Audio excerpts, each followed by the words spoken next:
Hi, I'm Hal Varian. I'm the Chief Economist here at Google, and today I want to talk with you a bit about how the ad auction works. So to make a successful auction, we have to reconcile the interests of three parties, and those parties are the advertiser, the user, and Google. The advertiser wants to show relevant ads so that users click on them. The users want to see relevant ads. They don't want to be bothered with spam or other irrelevant material. And Google wants to make a good experience for both the advertisers and the users so they come back and use our services in the future. Now that we understand the motivation of the players, we can look at how their actions are reconciled in the auction. So I'm going to do a very simple example to start with. It's a case where there are three slots, so three positions where ads could appear, and there's four bidders who are competing for those slots. What happens is every time a query is made on Google, we run an auction. And the auction is an auction for clicks. So advertisers only have to pay when they receive a click.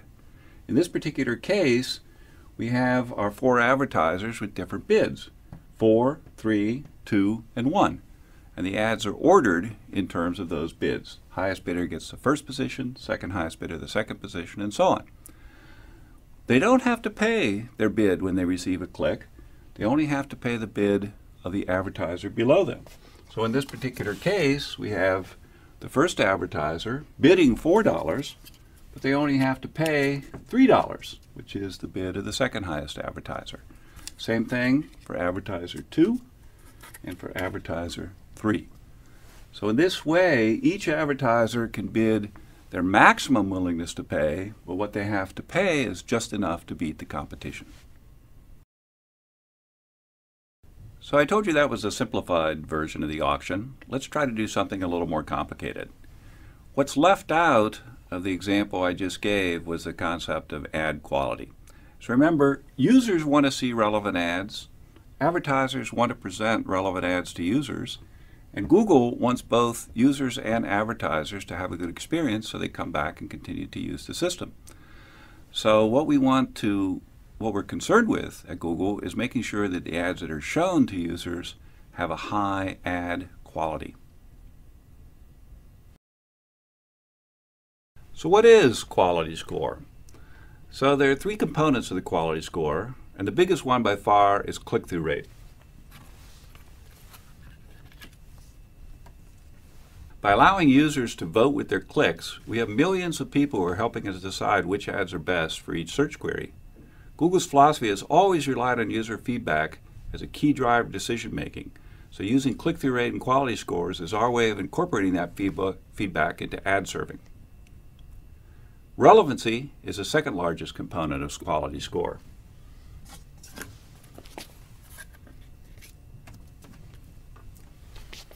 Both the relevancy of a keyword to the ads as well as to the user's search query. Google determines relevancy by analyzing the language and context of an ad or query and determining how well it relates to keyword.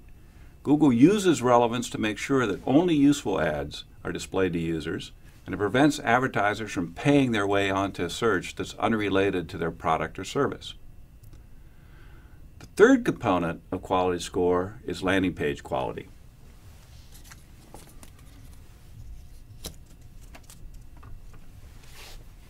An ad is only useful to a user if the landing page that it leads to helps them find the information they're looking for.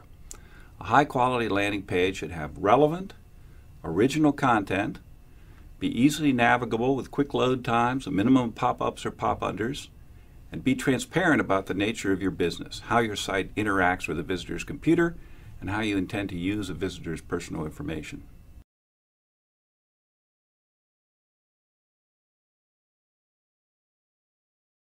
So how does this quality score affect the way the auctions run? What we do is we have a concept of ad rank. And ad rank is going to be the bid of the advertiser times the quality of the ad. So in this particular example, I've got four advertisers. They're bidding 4, 3, 2, and 1. And the ads have different quality. In this case, it's a quality of 1, 3, 6, and 8. So to determine the ad rank, we just multiply those two numbers together.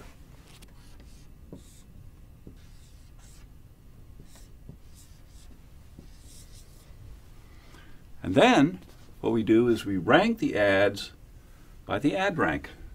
So the best performing ad here is 12. Second best is this ad at 9.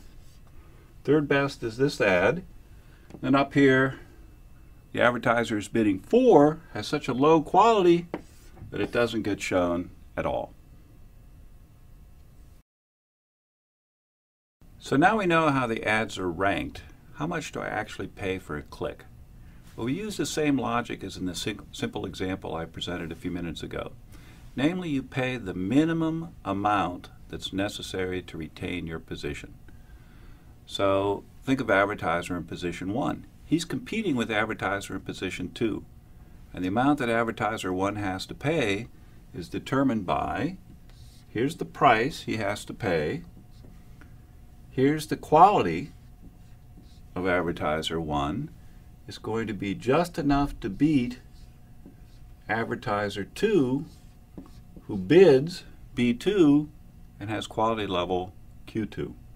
So if you solve that equation, the price that advertiser 1 has to pay, his actual CPC, is going to be the ad rank of the advertiser below him divided by the quality score of advertiser 1. So let's see how this works in a slightly more complicated example. Here we've got 3 advertisers, and they're each bidding the same price. So we've got max bid is $4 for each of them. But they have different qualities. In this case, the quality is 8, 6, and 3. So the ad rank is determined by multiplying the bid times the quality to give us ad ranks of 3, 32, 24, and 12. So what determines the price? Well, the price is going to be the ad rank of the advertiser below divided by the quality score of the given advertiser. So in this particular case, it's going to be 24 divided by 8, or 3. In this case, it's going to be 12 divided by 6, or 2. And finally, for the last advertiser, in this example, there's no advertiser below the last advertiser, so the price this person ends up paying per click is just the minimum price that's determined for that auction. We can use this example to illustrate an important point. What happens if an advertiser increases their quality score by having, for example, a more relevant ad? Well, take advertiser 1. Suppose his quality score goes up to 10. Then his ad rank is going to go up to 40.